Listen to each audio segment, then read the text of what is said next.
Melody, and this is my first YouTube video. Today I'm gonna be telling you all the pros and cons of being a bottle girl while I do my makeup. So first, most of you know me from working at the club. I used to be a bottle girl for like 2 years. I used to work like every day, and I just had a lot of experience and I went through a lot. I feel like the basic thing of being a bottle girl would be the money. You would definitely be making a lot of money as a bottle girl. I feel like that's the main reason why everyone wants to be a bottle girl. You're really only going to be making money if you're a good salesperson. Like, do not think that you're going to be making thousands of dollars off of other people's sales. If you don't sell, you don't make money. I was making a lot of money for sure. Like, I went from making like maybe 200 to 300 a day to getting to like 1,000. You're going to be making that much money only working like 4 hours. What other job is gonna pay you that much in such a short period amount of time? You can really make up to like 3,000 a week only working 20 hours, so that's amazing. Another pro of being a bottle girl is you're gonna meet a lot of celebrities. I worked for a really good promo team, and like my boss was very plugged in. He's been in the game for like 15 years. Shout out to him. I met Key Glock, I met Slim Thug like 3 times. Was once a thug from around the way. Slim Thug, motherfucker. What's his name? J.O.P. I love him. Oh my god, Don Toliver, Polo G, like all these celebrities. But when you're working these tables, you cannot be on some like fan shit. Like, I remember my boss, every time we had like a host or a celebrity, like only specific waitresses could work their tables. Most bottle girls that were like new would like to just fangirl, and sometimes celebrities come into clubs and they don't want to be like, you know, you can never be on some like, oh my god, can I take a picture, you know what I mean? But when Key Glock came, I knew how to treat like famous people like without going crazy over them. But when Key Glock came, I just couldn't help it. Like, even then I was still being very like cool, but I did meet him. I did ask to take a picture, and I took a picture in a boomerang.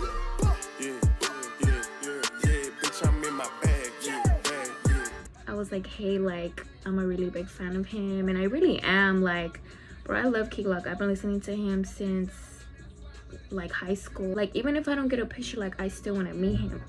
And he was like, and everybody knew how much I really loved him, because the moment they said he was in the building, everyone was always like, oh my god, like Melody's man is here, like, because they know already.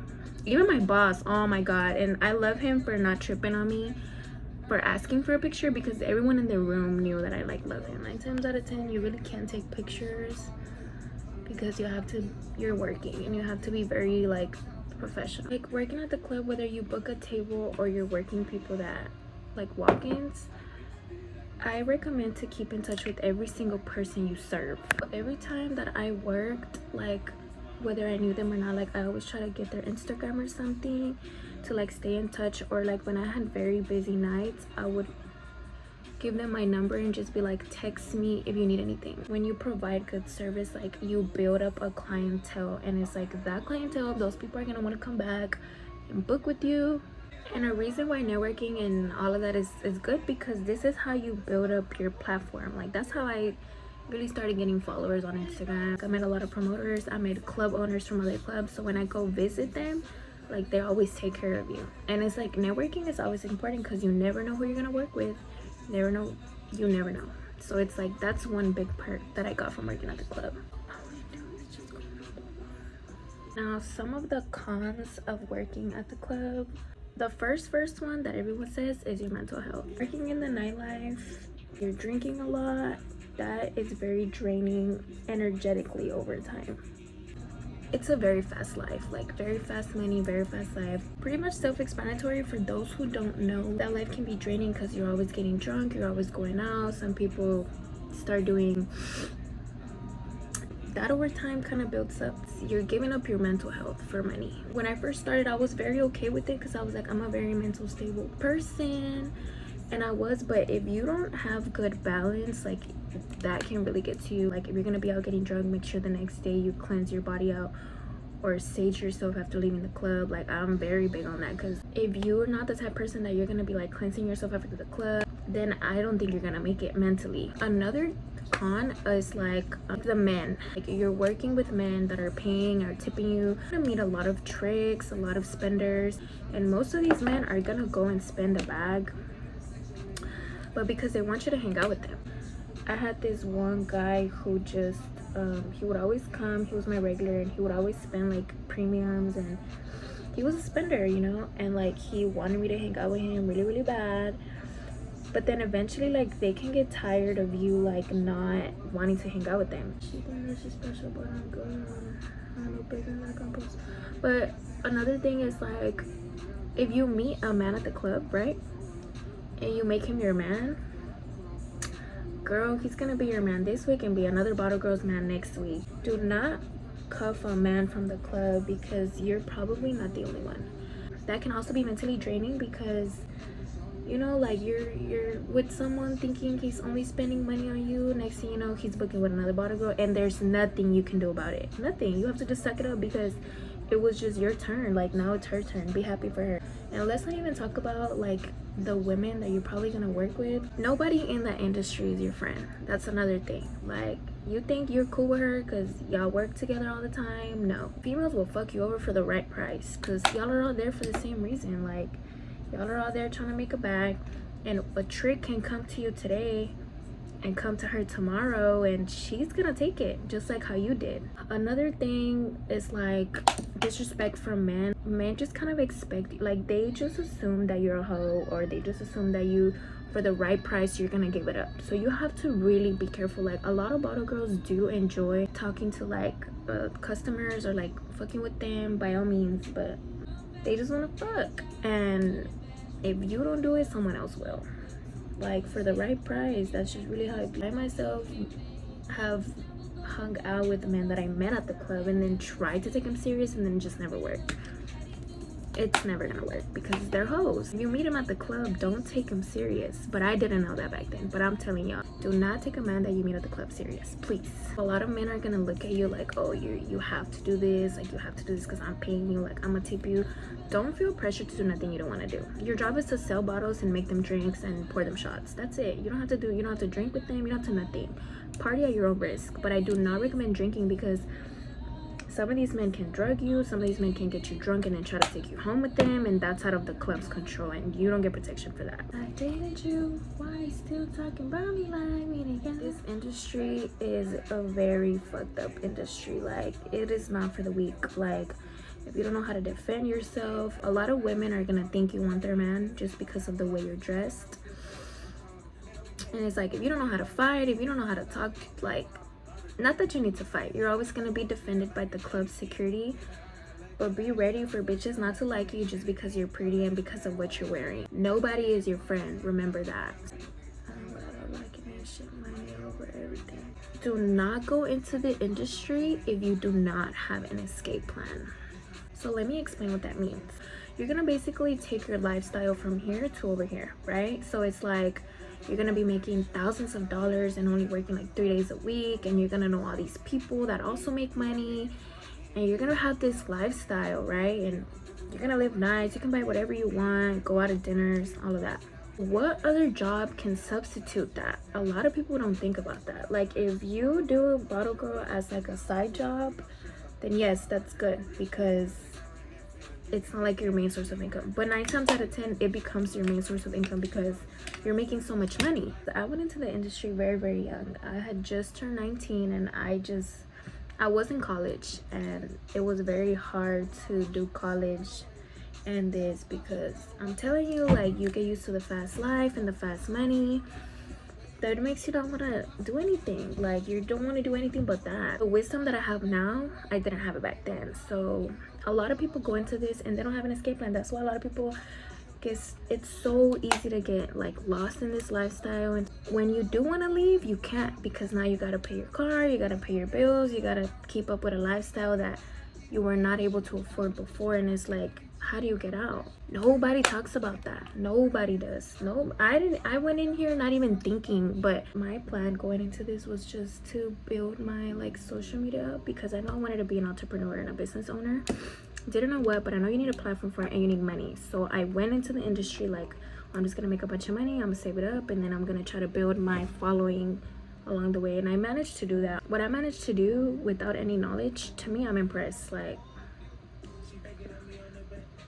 and what I did helped me start my business that I just started with, like, my own promo team. The plan that I originally went in, I spiraled. Like, that was so not. My plan was to stay in college, well, finish school, save up all this money, because I went to U of H for business. I went to Bauer, and I knew that I wanted to start a business. And I didn't know anything about business, but what I did know is that you needed a platform and you need money. So I was like, I'm gonna go into the industry, and the money that I make, I'm gonna save it up. I'm gonna take business principle classes, you know, have some form of guidance, have the money, and then just meet people along the way while networking and figure it out. And like, I would see everyone around me. Like, I really tried to just pay attention to the people above me. One of the things that my old boss used to always say, because we used to have meetings, and he used to be like, anytime somebody would quit, he always knew they were gonna come back. Like, he would always let them go because he knew they were gonna come back. And every time they did, because they didn't know anything, like, they didn't know what else to do, like, they didn't know how to make money, they didn't know how to pay bills. And it's like, it sucks, but unfortunately that happens to most people. Like, they leave and they don't know how to maintain the lifestyle without that's all they know. Like, the mental that you're gonna go through quitting and trying to live that life, girl, it's a lot. Like, it's just a lot of, like, mental health. And it's like, I feel like now, like, people are starting to be aware of that. But ask any bottle girl that you know, or anybody in the industry, I promise you their mental health is not where it should be or where they want it to be, because they're all trying to figure themselves out. They all have the same ambition and they all want the same things, but they don't know what to do with the money. Like, they don't know what to do with their lives. It's easy to get lost in this lifestyle. I had a lot of traumatic experiences. I wouldn't talk about it in public, but I had a lot of traumatic experiences through the 2 years that if I were to have a daughter, I would not let her be a bottle girl, because the amount of things that you're exposed to, no. I mean, I don't want to say, like, I don't recommend being a bottle girl, because I do. Like, if you have a plan and, like, you know, like, you have goals, then by all means. But I would recommend doing it when you're 21. I love being a bottle girl. It's very easy. It's easy money, but do not make it your all. Make sure you have some form of, like, you have a way out, because if you don't, then don't even. But man, and I feel like that's what affected me the most, when I knew that once I left, it was gonna be, like, challenging to maintain the lifestyle that you had. But I never really lived above my means. Like, most of the money that I was making, I was just saving it. And, like, when I did get the chance to start my business, I invested everything. I love the whole concept of it, because I even went and started my own promo team, and, like, that's just really what I've been on. But that's a whole different story. Take care of your mental health. If you're gonna be doing this, make sure you're balancing your life out. These club owners, bosses, managers, they do not give a fuck about you, because they're so quick to be like, oh, well, they can easily replace you. Like, even if you feel like you're irreplaceable, in their eyes you're not. There's a lot of favoritism in the industry, right? And when I was new, like, obviously you have to work your way up. Like, you have to build a name for yourself, and you have to make yourself relevant, and you do that by selling and booking parties, like, you know. But even when you become an asset to the company, they still treat you like shit. They don't give a fuck about you. Like, it's a fucked up industry. So it's like, don't think these people are your friends. Where I feel like I had it good where I was at, it's a very good environment. Like any other job, like, you get appreciated, and this industry, they treat you like shit. They talk to you like shit, and unless you're, like, top seller, you don't even get respected or nothing. Like, but even when I became, like, a favorite, I still wasn't, like, satisfied for some reason. Like, I just wasn't happy. Like, I feel like, I think the biggest con too that I forgot to add to the video is that you cannot have a love life in this industry. Like, it's rare. Like, most of these tips require you to be flirting anyways, and it's like, you shouldn't be flirting to the game. Like, so I went into this industry single. I've been single for 2 years. Like, it's like, that's really the only way. I rarely see people who have a love life who do this. That's pretty much it for the video. I have so many, like, bottle girl stories and so many, like, things. I recently cut my hair, so I'm not really used to the bob. But yeah, basically like this is the pros and cons of being a bottle girl. If y'all have any more questions, comment and follow my socials, my Instagram. Everything is pretty much CMP Melody everywhere. Thanks for watching.